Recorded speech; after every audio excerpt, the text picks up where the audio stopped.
Hello everyone, आपका स्वागत है वन स्टडी पर।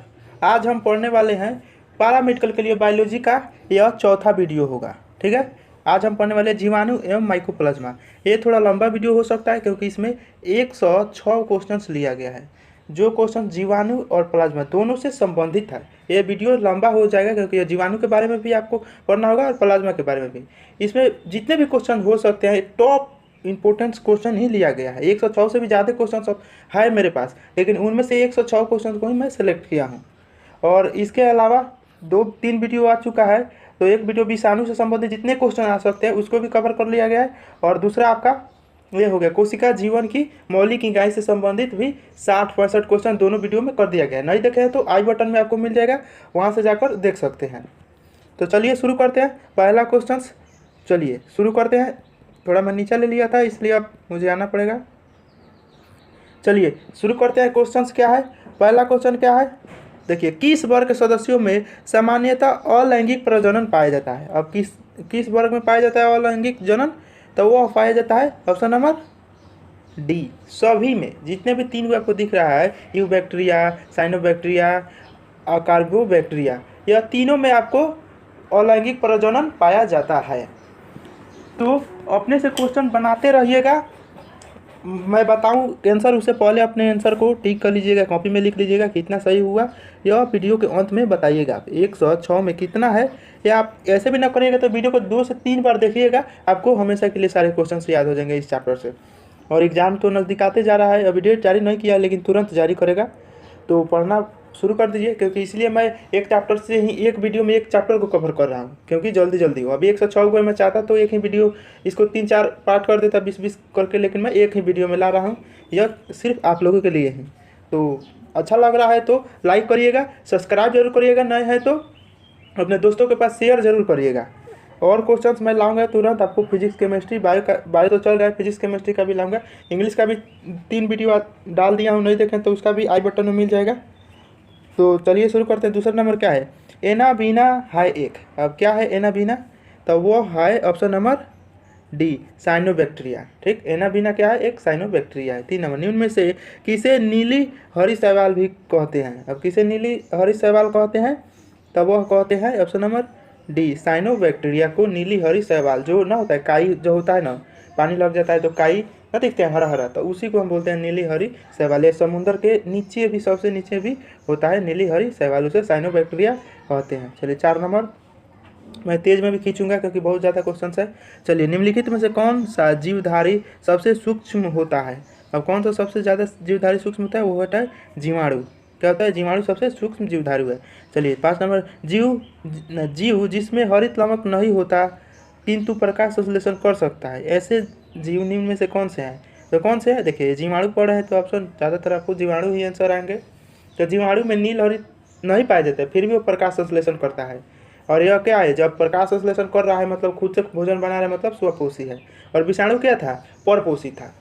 तो जीवाणु को आप स्वपोषी बोल सकते हैं क्योंकि खाना खुद बनाता है, लेकिन इसके पास हरित लवण नहीं है, उसके बावजूद भी खाना बना लेता है। और प्रकाश संश्लेषण में मूलतः हरित लवण होना जरूरी होता है, जैसे पेड़ पौधों में होता है। चलिए 6 नंबर का, निम्न में से कौन मृदा में अधिक संख्या में पाए जाते हैं। और मृदा में सबसे ज़्यादा कौन सा पाया जाता है, तो वो पाया जाता है ऑप्शन नंबर सी, जीवाणु पाया जाता है। निम्न में से कौन मृदा में अधिक संख्या में पाए जाते हैं, तो जीवाणु पाया जाता है। चलिए 7 नंबर क्या है, रूपांतरण की क्रिया में क्या होता है। तो रूपांतरण में मतलब क्या होता है ये आपको बताना है, तो होता है ऑप्शन नंबर सी, एक जीवाणु कोशिका में डीएनए दूसरी कोशिका में प्रवेश करता है और प्रापक के डीएनए के भाग को प्रस्तावित करता है। चलिए 8 नंबर क्या है, अधिक नमक वाले अचार में जीवाणु जीवित नहीं रह पाते क्योंकि ये जीव द्रव्य व्याकुंजित हो जाते हैं और मर जाते हैं। अधिक कड़वा हो जाता है तो मर जाते हैं अचार में। ठीक है, तो चलिए 9 नंबर का, जीवाणु में रूपांतरण की खोज किसने की। अब जीवाणु में रूपांतरण की खोज किसने की, तो वो की ऑप्शन नंबर सी, लैंडरबर्ग ने। ठीक है, लैंडरबर्ग ने जीवाणुओं की खोज की थी। लैंडरबर्ग ने जीवाणुओं की खोज की। जीवाणुओं द्वारा प्रतिकूल परिस्थितियों में उत्पन्न विश्रामिक बीजाणु कहलाते हैं। अब क्या, कौन सा कहलाते हैं, तो वो है ऑप्शन नंबर बी, एंडोस्पर्म कहलाते हैं। ठीक, जीवाणुओं द्वारा प्रतिकूल परिस्थितियों में उत्पन्न विश्रामी बीजाणु कहलाते हैं, एंडोस्पर्म कहलाते हैं। चलिए 11 नंबर क्या है, एक गोल बीजाणु कहलाता है। तो एक गोल बीजाणु कहलाता है, क्या कहलाता है, तो वो हो जाएगा ऑप्शन नंबर बी, फोकस कहलाता है। क्या, फोकस कहलाता है। एक गोल जीवाणु कहलाता है फोकस। देखिए कोकस यहाँ लिखा है, कोकस ही होगा, फोकस कोई, ये तो फोकस कोई बात नहीं, कोई फिजिक्स का बात है। यह कोकस जीवाणु का नाम है। चलिए यह गोल होता है जो जीवाणु, कोकस। चलिए 12 नंबर का, जीवाणुओं में स्वर्ण युग्म की खोज किसने की। तो जीवाणुओं में स्वर्ण युग्म की खोज किसने की, तो वह किए ऑप्शन नंबर ए, लेंडरबर्ग तथा टाटम ने। क्या, लेंडरबर्ग तथा टाटम ने की। चलिए जीवाणु में लैंगिक जनन होता है। 13 नंबर क्या है, जीवाणु में लैंगिक जनन होता है, कहाँ होता है, तो सब, ऑप्शन नंबर सब में, सब हो जाएगा, सब में लैंगिक जनन होता है। चलिए जीवाणुओं में परिक्रम की खोज किसने की। तो जीवाणुओं में परिक्रम की खोज किसने की, तो वो की जिंडर तथा लेंडरबर्ग ने, जिंडर तथा लेंडरबर्ग ने किया आपका। चलिए नेक्स्ट क्वेश्चन हम देखते हैं, ज़्यादा क्वेश्चन है तो थोड़ा खींचूंगा तेज में। चलिए सिंड्रस कैंकर उत्पन्न होता है, सिंडर कैंकरस उत्पन्न होता है तो थैनोमोमस द्वारा। क्या, जैंथोमोनास द्वारा, जैंथोमोनास द्वारा सिंडर कैंकर का उत्पादन होता है। चलिए 16 नंबर क्या है, डेयरी में दुग्ध किण्वन के लिए उत्तरदायी जीवाणु होते हैं। डेयरी मतलब दूध में किण्वन के लिए, तो कौन सा है, ये काफ़ी इंपॉर्टेंट क्वेश्चन है। तो ये है लैक्टोबैसिलिस। लैक्टोबैसिलिस के कारण दूध में यह होता है, तो यह किण्वन से दही में बदल जाता है। चलिए नेक्स्ट क्वेश्चन क्या है 17 में, डिक्टोसोम अनुपस्थित होता है। तो किस में अनुपस्थित होता है, तब होता है जीवाणुओं में डिक्टोसोम अनुपस्थित होता है, माने नहीं रहता है जीवाणुओं में। चलिए जीवाणुओं में क्या होता है, ये ऑप्शन के अनुसार पढ़िए। तो होता है डीएनए कोशिका द्रव में बुखरा हुआ होता है। ठीक है, डीएनए कोशिका द्रव में बुखरा हुआ होता है। देखिए सेम इसी तरह आएगा तो आएगा, ऑप्शन भी इसी तरह रहेगा, क्वेश्चन भी इसी तरह से रहेगा। तो इसे 2 से 3 बार इस वीडियो को देख लीजिएगा, हर वीडियो का जितना भी होगा बायोलॉजी का डाला गया, इसको 2 से 3 बार देखिएगा, आपको हमेशा के लिए याद हो जाएगा। चलिए टिकोई अम्ल पाया जाता है, तो किसमें पाया जाता है, तो वह ग्राम धनात्मक जीवाणुओं की कोशिका भित्ति में। ठीक है, टिकोई अम्ल पाया जाता है तो ग्राम धनात्मक जीवाणुओं की कोशिका भित्ति में।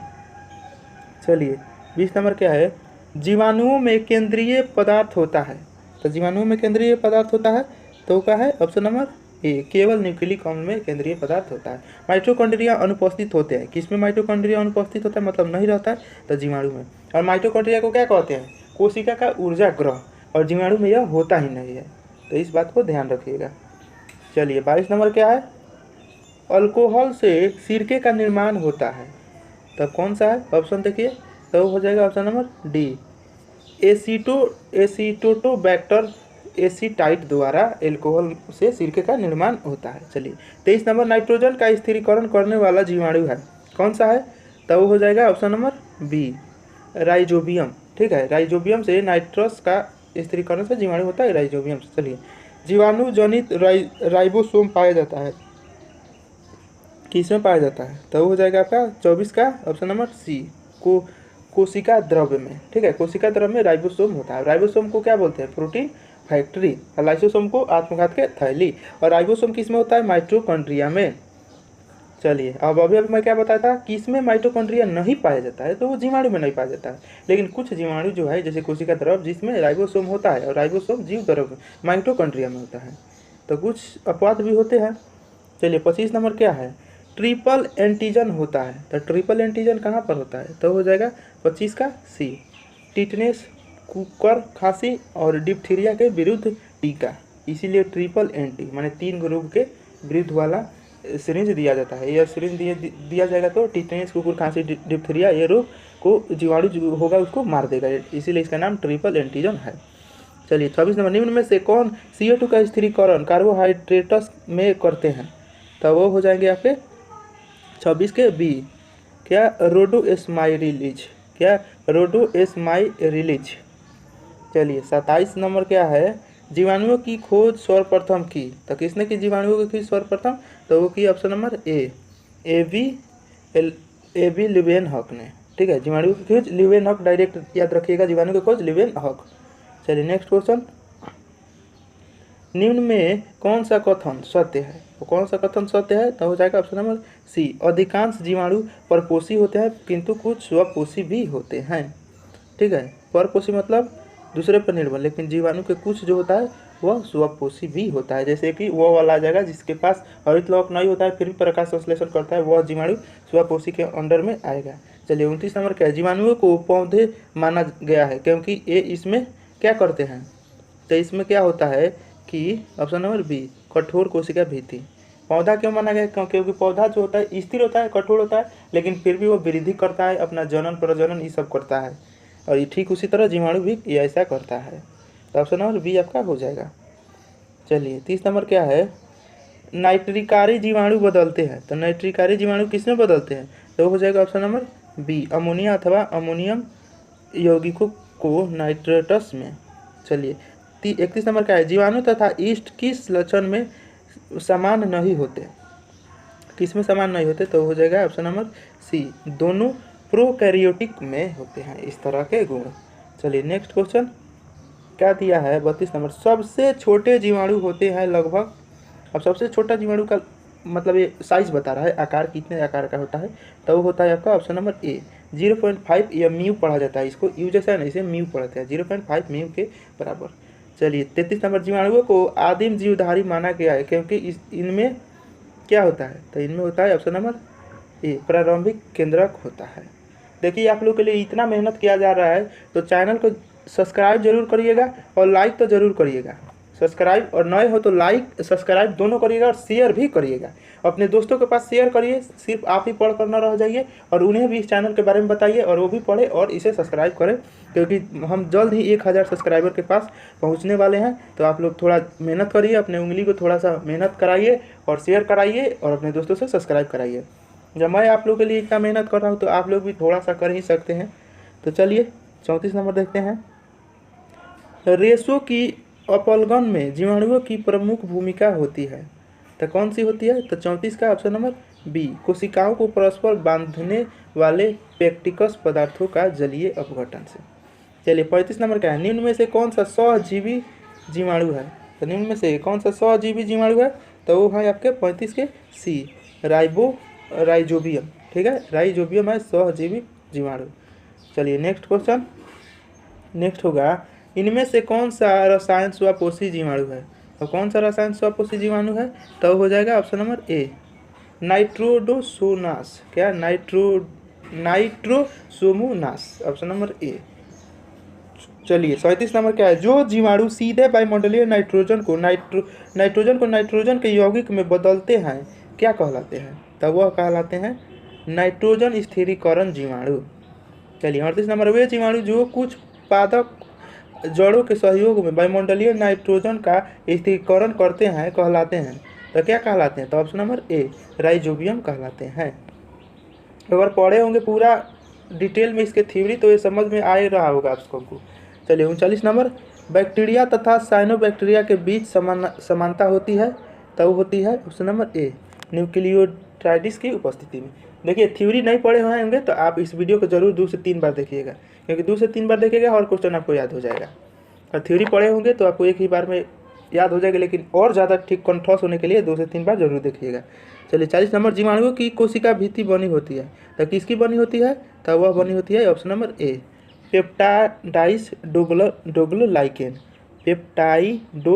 पेप्टाइडोग्लाइकेन। चलिए 41 नंबर, जीवाणुओं का केंद्रक कहलाता है। तो क्या कहलाता है जीवाणुओं का केंद्रक? तो वह कहलाता है ऑप्शन नंबर बी, न्यूक्लियोआइड कहते हैं। न्यूक्लियोआइड जीवाणु के केंद्र को कहते हैं। चलिए नेक्स्ट क्या है? जीवाणुओं में श्वसन एंजाइम स्थित होते हैं। किसमें होते हैं? तो वो होते हैं ऑप्शन नंबर बी, कोशिका कला में। नेक्स्ट, प्रोकैरियोटिक पहचानने जाते हैं। तो कैसे पहचाने जाते हैं? तो ऑप्शन नंबर सी, द्विस्तरीय केंद्रक कला की अनुपस्थिति वाले एक असत्य केंद्रक से। चलिए नेक्स्ट क्या है? नीले हरे शैवाल तथा जीवाणुओं की कोशिका बनी होती है। तो किसकी बनी होती है? कोशिका जो ई काफ़ी इंपॉर्टेंट है, इसको जरूर ध्यान में रखिएगा। तो बोलते हैं ऑप्शन नंबर सी, म्यूरेइक अम्ल के। इस बात को ध्यान में रखिए, नीले हरे शैवाल तथा जीवाणुओं की कोशिका बनी होती है तो म्यूरेइक म्यूरेमिक अम्ल के। अब ये क्वेश्चन पूछेगा कि कोशिका के अंदर का जो भाग बना होता है तो वो किसका बना होता है, तो वो काइटिन का बना होता है। इसका आंसर आपका ऑप्शन नंबर सी होगा। लेकिन एक क्वेश्चन में काइटिन के बारे में बता रहा हूँ। कोशिका के अंदर का जो भाग बना होता है उस परत को हम बोलते हैं काइटिन। चलिए 45 क्या है, ग्राम धनात्मक जीवाणुओं में कोशिका भित्ति बनी होती है, वह बनी होती है ऑप्शन नंबर बी, म्यूरिक में। ठीक, म्यूरिक की बनी होती है। चलिए 46 नंबर, अपने एक ध्रुव पर केवल एक कौशाम्बिक रखने वाले जीवाणु को कहते हैं, क्या कहते हैं, तो वो हो जाएगा ऑप्शन नंबर बी, मोनोट्राइकलस। क्या, मोनोट्राइकलस का बनाता है। चलिए नेक्स्ट क्या है, 47, जीवाणुओं में श्वसन क्रिया का केंद्र होता है। तो जीवाणुओं में श्वसन क्रिया का केंद्र क्या होता है, तो होता है 47 का ए, मीसोसोम द्वारा श्वसन करता है। चलिए नेक्स्ट क्वेश्चन क्या है, जीनोफर नाम है, किसका जीनोफर नाम है, तो हो जाएगा 48 का बी, जीवाणुओं के डीएनए का नाम है जीनोफर। 49 क्या है, ग्राम ऋणात्मक जीवाणु ग्राम धनात्मक जीवाणुओं से इस बात में भिन्न होते हैं कि उनकी कोशिका भित्ति होती है, तो वो होती है ऑप्शन नंबर सी, जटिल होती है। ठीक है, जटिल होती है। 50 नंबर क्या है, उसके जीवाणु कोशिकाओं में कोशिका भित्ति पर सूक्ष्म रोमिल रचनाएं होती है, यह कहलाती है, क्या कहलाती है, वो कहलाती है पिलई। क्या, पिलई कहलाती है। नेक्स्ट क्वेश्चन क्या है 50 नंबर, देखिए, अनेक जीवाणु कोशिकाओं में कोशिका भित्ति पर सूक्ष्म रोमिल रचनाएं होती है, यह कहलाती है, तो क्या कहलाती है, ये कहलाती है, अभी तो हो गया था पिंगलाई। जो जीवाणु होता है उसके रोम पर सूक्ष्म रोमीय संरचनाएं होती है, उसको हम पिंगलाई कहते हैं। चलिए 51 नंबर क्या है, वायुमंडलीय नाइट्रोजन का स्थिरीकरण करने वाला स्वतंत्र जीव जीवाणु है, तो कौन सा है स्वतंत्र, तो वो है ऑप्शन नंबर ए, एजोटोबैक्टर है। चलिए 52, एक जीवाणु कोशिका 1 घंटे में एक प्याला भरने के लिए 1 मिनट में एक बार विभाजित होती है। आधा प्याला भरने के लिए इससे कितना समय लगेगा, ये थोड़ा सा मैथमेटिकल है, तो लगेगा 59 मिनट लगेगा। इस बात को ध्यान रखिएगा। एक और कार्य, एक जीवाणु कोशिका 1 घंटा में एक प्याला, माने 1 घंटा में एक प्याला को भर दे रहा है, तो 1 मिनट में एक बार विभाजित होता है, तो आधा प्याला भरने के लिए कितने समय लगेगा, तो वह देखिए लगता है 59 मिनट। इस बात को थोड़ा सा पहुँचाने लायक नहीं हो रहा है, लेकिन पहुँचाइए, क्योंकि यह बायोलॉजी है, यह मैथ नहीं है कि 1 घंटा में किया फूल तो हाफ करेगा 30 मिनट में, ऐसा नहीं है, इसमें 59 मिनट लगेगा, तो इस बात को ध्यान में रखिएगा। चलिए नेक्स्ट क्वेश्चन, प्लाज्मोडस होते हैं, तो क्या होते हैं, तो वो होते हैं 53 का ए, जीवाणुओं के बाह्य गुणसूत्रीय अनुवांशिकी पदार्थ। देखिए दोनों एक दूसरे से रिलेटेड है, इसीलिए दोनों को एक ही में कर दिया गया है इस चैप्टर को। चलिए, जीवाणुओं में जनन की अत्यधिक सामान्यता विविध होती है, तो कौन सी होती है, तो हो जाएगा 54 का सी, विखंडन। जीवाणुओं में जनन की अत्यधिक सामान्यता विधि होती है विखंडन से। चलिए 55 नंबर क्या है, पूरे शरीर पर कौशाम्बिका धारण करने वाले जीवाणु कहलाते हैं, तो क्या कहलाते हैं कौशाम्बिका धारण करने वाले, तो वो कहलाते हैं ऑप्शन नंबर बी, पेरिट्राइकस कहलाते हैं। चलिए 56 नंबर, वास्तविक केंद्रक अनुपस्थित होता है, तो वास्तविक केंद्रक अनुपस्थित होता है किसमें, तो वो होता है ऑप्शन नंबर सी, जीवाणुओं में अनुपस्थित होता है। चलिए 57 क्या है, कोल्ड स्टोर में भोजन को सामान्य कप बोर्ड की अपेक्षा अधिक समय तक रख सकते हैं, क्यों रख सकते हैं, क्योंकि जीवाणुवीय गुणन रुका रहता है। चलिए क्वेश्चंस बहुत है, तेजी में अब खींचूंगा मैं। चलिए, जीवाणु अलैंगिक जनन करते हैं, तो जीवाणु अलैंगिक जनन करते हैं कैसे, तो वो करते हैं ऑप्शन नंबर डी, सभी हो जाएगा। क्वेश्चन ये आया था फर्स्ट, जीवाणु जनन करते हैं तो कैसे करते हैं, तो ये होगा आपका अधिक अलैंगिक के कारण। जीवाणु जनन करते हैं, अधिकतर अलैंगिक ही करते हैं। जीवाणु जनन जितने भी जीवाणु होते हैं अधिकतर होते हैं जो अलैंगिक की तरह ही करते हैं।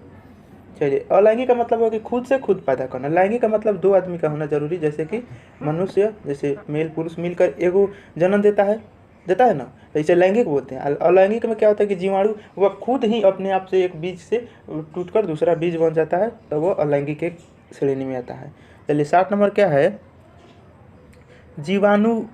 जीवाणुवीय प्रकाश संश्लेषण अद्भुत होता है, क्योंकि यह बिना जल के हो सकता है। ठीक है, बिना जल के भी प्रकाश संश्लेषण ये कर सकता है जीवाणु भी ये। चलिए 61 नंबर, यदि एक जीवाणु कोशिका प्रत्येक 20 मिनट में विभक्त होती है तो 2 घंटों में कितने जीवाणु बनेंगे? तो कितना बनेगा? तो ऑप्शन नंबर डी 64 को बनेगा। इस बात को, इसमें मैथमेटिकल फार्मूला ना लगाइएगा। इसमें क्या होगा कि यदि एक जीवाणु कोशिका प्रत्येक 20 मिनट में विभक्त होता है, हर 20 मिनट में विभक्त हो रहा है, तो 2 घंटों में कितने जीवाणु बनेंगे? तो यह 64 को बनेगा। देख लीजिए इसका रफ्तार। चलिए 62 नंबर क्या है? प्रकाश संश्लेषी तथा रसायन संश्लेषी जीवाणुओं में मुख्य अंतर यह होता है कि, क्या अंतर होता है? तो होता है ऑप्शन नंबर ए, प्रकाश संश्लेषी जीवाणुओं में सूर्य के प्रकाश की ऊर्जा का उपयोग होता है, लेकिन जबकि रासायनिक संश्लेषी जीवाणुओं में यह अकार्बनिक पदार्थों के ऑक्सीकरण से उत्पन्न होता है। यही अंतर है प्रकाश संश्लेषी में और रासायनिक और प्रकाश संश्लेषी में। चलिए नेक्स्ट क्वेश्चन क्या है? जीवाणुओं में सर्वाधिक प्रतिरोध अवस्था होती है, किसमें होती है? तो होती है ऑप्शन नंबर सी, संप्यूट युक्त कायिक कोशिका में, ऑप्शन नंबर सी। चलिए नेक्स्ट क्वेश्चन, जीवाणुवीय संयुग्म के अंतर्गत होता है परायः, तो हो जाएगा ऑप्शन नंबर ए, एक संयुग्म से दूसरे में आनुवांशिक पदार्थ का केवल आंशिक रूपांतरण। चलिए 65 नंबर क्या है? बॉट्यूलिज्म मानव भोजन की एक घातक विषमता है, यह उत्पादन होता है, तो कहाँ होता है? तो ऑप्शन नंबर बी हो जाएगा इसका, मृतोपजीव जीवाणु क्लस्ट्रीडियम द्वारा। चलिए नेक्स्ट क्वेश्चन क्या है? फलीदार पौधों की मूल ग्रंथिकाओं में उपस्थित लाल वर्ण कहलाता है, तो क्या कहलाता है? तो हो जाएगा option number D, leg haemoglobin कहा जाता है। सड़ने वाले जीवाणु क्रिया करते हैं, तो किस तरह की क्रिया करते हैं? तो हो जाएगा ऑप्शन नंबर ए, प्रोटीन्स पर क्रिया करते हैं। चलिए 68 नंबर, किसी जीवाणु के डीएनए का विषाणु द्वारा स्थानांतरण कहलाता है, क्या कहलाता है? तो हो जाएगा ऑप्शन नंबर ए, परागकरण द्वारा कहलाता है। चलिए नेक्स्ट क्वेश्चन क्या है? निम्नलिखित में से कौन सी क्रिया पूर्णतः जीवाणु ही रहते हैं? तो हो जाएगा 69 का बी, आंत में विटामिन के का निर्माण, आंत में विटामिन के का निर्माण। चलिए नेक्स्ट क्वेश्चन क्या है? यदि संसार के सभी जीवाणु तथा कवक नष्ट हो जाए तो क्या होगा? तो होगा ऑप्शन नंबर सी, संसार लाशों तथा सभी प्रकार के सजीवों के उत्सर्जित पदार्थों से भर जाएंगे। चलिए 71 नंबर क्या है? स्ट्रेप्टोमाइलिस वेनेजुएला का प्रयोग होता है प्राप्त करने में, क्या होता है? तो ये हो जाएगा ऑप्शन नंबर ए, क्लोरोमाइसिटिन को, ठीक, क्लोरोमाइसिटिन को। चलिए नेक्स्ट क्वेश्चन क्या है? दूध दही में बदलता है किसके कारण? तो ये आपको बताना है, ये काफ़ी वेरी इंपॉर्टेंट है। ये होता है लैक्टोबैसिलस, एक जीवाणु है, उसके कारण। इसमें कोई नहीं है तो ऑप्शन नंबर डी हो जाएगा। और बहुत लड़का इसमें से कोई मार देगा, बैसिलस को मारेगा ज़्यादातर, लेकिन यह गलत है, इस बात को ध्यान रखिएगा। कौन सा? लैक्टोबैसिलस होता है, ठीक, लैक्टोबैसिलस। इस पर लिख नहीं पा रहा हूँ लेकिन ध्यान से सुनिएगा, लैक्टोबैसिलस एक जीवाणु है, उसके कारण दूध से दही बनता है। ये इसमें नहीं है तो ऑप्शन नंबर डी हो जाएगा। चलिए नेक्स्ट क्वेश्चन क्या है? निम्न में से कौन सा डिप्थीरिया उत्पन्न करता है? तो कौन करता है डिप्थीरिया उत्पन्न? तो वो करता है ऑप्शन नंबर ए, कोरिनी बैक्टीरियम। कौन? कोरिनी बैक्टीरियम। चलिए 74, जीवाणु जिनकी कोशिका में केवल एक वक्र होता है कहलाता है, तो क्या कहलाता है? तो हो जाएगा 74 का ए, विब्रियो। क्या? विब्रियो कहलाता है। चलिए 75 क्या है? पश्चुरीकरण की विधि प्रस्तुत की थी, तो पश्चुरीकरण की विधि किसने प्रस्तुत की थी? तो वो की थी लुईस पास्चर ने, ठीक है, लुईस पास्चर ने पश्चुरीकरण की विधि प्रस्तुत की थी। चलिए 76 नंबर क्या है? नाइट्रोसोमोनास द्वारा अमोनिया से नाइट्रेटस का उत्पादन कहलाता है, तो क्या कहलाता है? तो वो हो जाएगा ऑप्शन नंबर ए, नाइट्रीकरण कहलाता है। चलिए 77 नंबर क्या है? एक जीवाणु जो प्रायः मनुष्य तथा जंतुओं की आंत में उपस्थित होता है वह है, तो वह कौन है? तो वो है ए सेंचुरियाई कोलाई। चलिए नेक्स्ट क्वेश्चन क्या है? देखिए थोड़ा सा डिफिकल्ट पढ़ने वाला भी होगा तो खुद से भी पढ़िएगा और मैं तेजी में खींचूंगा। एक जीवाणु जो प्रायः मनुष्य तथा जंतुओं की आंत में उपस्थित होता है, तो वह कौन सा है जो उपस्थित होता है? तो हो जाएगा ऑप्शन नंबर बी, ए सेरिंचियाई कोलाई। तो अभी चलिए, ग्राम का स्टोन होता है, तो डच वैज्ञानिक ग्राम का विकसित तथा तकनीक किए थे। चलिए 79 नंबर क्या, प्रकाश संश्लेषी जीवाणु होते हैं तो कैसे होते हैं प्रकाश संश्लेषी जीवाणु, तो होते हैं ऑप्शन नंबर सी, क्लोरोबियम तथा रोडोस्पाइरिनम स्पाइरिलम, ऑप्शन नंबर सी। चलिए 80, कुछ रसायन संश्लेषी जीवाणु ऊर्जा प्राप्त करते हैं ऑक्सीकृत करके, तो हो जाएगा option number D, hydrogen sulphide द्वारा। चलिए नेक्स्ट क्वेश्चन क्या है, स्टेपोमाइसिलीज ग्राइसियस होते हैं एक प्रतिजैविक, तो हो जाएगा ऑप्शन नंबर ए, स्टेपोमाइलिसिस द्वारा। चलिए निम्न में से कौन से अवायवीय है, कौन अवायवीय, दो होता है वायवीय और अवायवीय, तो अवायवीय कौन सा है, तो हो जाएगा ऑप्शन नंबर डी, मीथेन जीवाणु, बाकी सब जो होते हैं वायवीय होते हैं। चलिए नेक्स्ट क्या, निम्न में से कौन सा जीवाणु जनित रोग है, तो वह कौन सा जीवाणु जनित रोग है, तो वो हो जाएगा ऑप्शन नंबर डी, तपेदिक। ये तो कल पढ़ाए थे आपको, खसरा, रेबीज, चेचक, ये सभी विषाणु से होता है और जीवाणु से तपेदिक होता है। चलिए नेक्स्ट क्वेश्चन, नहीं देखे हैं ये पहले वाला वीडियो तो आई बटन में मिलेगा, सभी जो होगा आई बटन में, आप प्ले लिस्ट में जाइए, वहाँ पर पैरामेडिकल का होगा प्ले लिस्ट बना हुआ, उसमें जितने भी पैरामेडिकल से रिलेटेड क्वेश्चन है सब एक ही प्ले लिस्ट में वहाँ मिल जाएगा, जाकर सभी को देख लीजिएगा। चलिए नेक्स्ट क्या है, एसिटिक अम्ल का किण्वन होता है, तो कैसा होता है एसिटिक अम्ल का किण्वन, तो होता है ऑप्शन नंबर बी, एसिटोबैक्टरस द्वारा। चलिए नेक्स्ट क्वेश्चन क्या है, चलिए जीवाणु विषाणुओं से भिन्न होते हैं, तो जीवाणु विषाणु से भिन्न होते हैं तो वह कौन सा हो जाएगा 85 का ऑप्शन नंबर सी, इनमें सुस्पष्ट कोशिका द्रव्य होता है। 86 क्या है, ऑटोक्लेविंस द्वारा भोजन का निर्मजीकरण किया जाता है, तो कैसे किया जाता है, तो ऑप्शन नंबर क्या हो जाएगा बी, जीवाणुओं को मरने के बाद यह क्रिया किया जाता है। चलिए नेक्स्ट क्वेश्चन क्या है, पाश्चुरीकृत दूध होता है, तो कैसा होता है, तो होता है ऑप्शन नंबर ए, सूक्ष्म जीवों से मुक्त। देखिए पाश्चुरीकृत का मतलब होता है कि जो भी हानिकारक जीवाणु है, आप कोई भी दूध लेते हैं तो उसको गर्म करते हैं, गर्म करने से जितने भी हानिकारक जीवाणु है वो मर जाते हैं, और जो माँ का दूध होता है वह खुद में पाश्चुरीकृत हुआ होता है, तब वो बच्चा पीता है तो ज़्यादा लाभ आता है। तो पाश्चुरीकृत का मतलब समझ गए। चलिए पाश्चुरीकृत का मतलब क्या है, सूक्ष्म जीवों से मुक्त जो चीज़ है वो पाश्चुरीकृत हुआ है वह दूध। चलिए 88 क्या है, साइनोबैक्टीरिया में जनन होता है, तो कैसे होता है, तो वो होता है अलिंगी तथा कायमीय, अलिंगी तथा कायमीय। चलिए 79 क्या है, जीवाणुवीय राइबोसोम्स होते हैं, कैसे होते हैं, तो ऑप्शन नंबर बी, 70 इस प्रकार के होते हैं। चलिए नेक्स्ट क्वेश्चन क्या है, नाइट्रीकरण जीवाणु होते हैं, तो कैसे होते हैं नाइट्रीकरण जीवाणु, तो होते हैं ऑप्शन नंबर बी, रसायनो संश्लेषी होते हैं। 91 का स्ट्रेप्टोमाइसिस का प्रयोग होता है, तो कैसे होता है, तो होता है ऑप्शन नंबर ए, ग्राम ऋणात्मक जीवाणुओं द्वारा उत्पन्न रोगों पर। 92 क्या है, पेटिप्टोलाग्नोन कोशिका भित्ति में मुख्य संगठन होता है, तब वह कौन सा होगा, ऑप्शन नंबर बी, बैक्टीरिया तथा साइनोबैक्टीरिया की। चलिए नेक्स्ट क्वेश्चन क्या है, इनमें से किस सूक्ष्म जीव जनित रोग का इलाज पेनिसिलिन द्वारा संभव नहीं है, तो कौन सा पेनिसिलिन द्वारा संभव नहीं है, तो ऑप्शन नंबर डी, ठीक है, माइकोप्लाज्मा जनित रोग आपको पेनिसिलिन द्वारा संभव नहीं है इलाज का।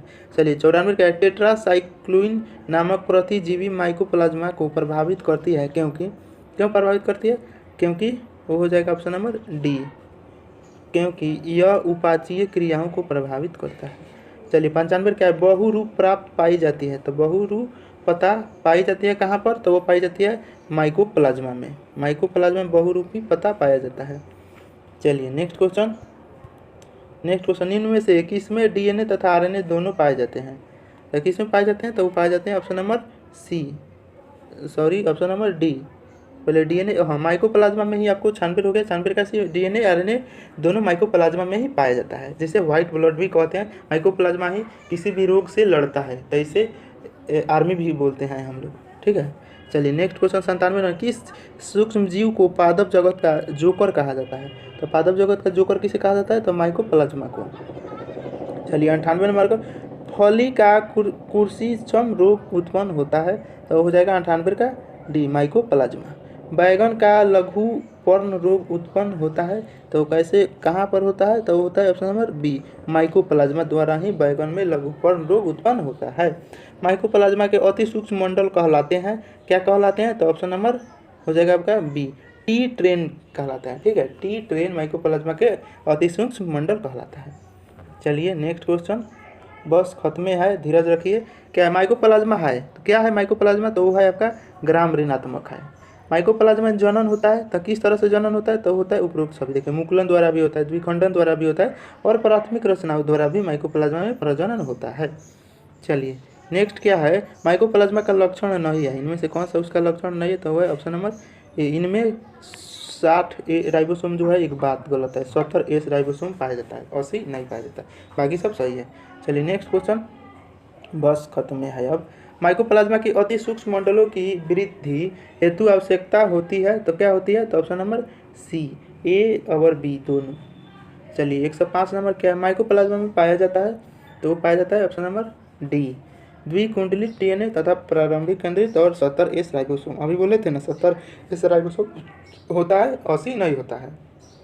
चलिए 101 क्या, माइकोप्लाज्मा जीवाणु से भिन्न है क्योंकि इसमें निम्न नहीं पाया जाता, कौन सा नहीं पाया जाता है, तो वो हो जाएगा आपका ऑप्शन नंबर सी, कोशिका भित्ति। बोले थे ना कोशिका भित्ति जीवाणु में नहीं होता है, तो वो माइकोप्लाज्मा में भी नहीं होता है, कोशिका भित्ति बाकी सब होता है, तो इस बात को ध्यान रखिए। तो यह वीडियो यहीं पर ख़त्म हुआ। अच्छा लगा है तो लाइक करिए, शेयर करिए और सब्सक्राइब जरूर करिए, क्योंकि यह आप लोगों का फैमिली 1000 के तुरंत पहुंचने वाला है। अब 1000 जैसे होगा तो मुझे भी मिल जाएगा लाइव ऑप्शन पढ़ाने का, तो लाइव मैं पढ़ाऊँगा आप लोगों को, यह ऑफलाइन नहीं मिलेगा, लाइव मिलना शुरू हो जाएगा।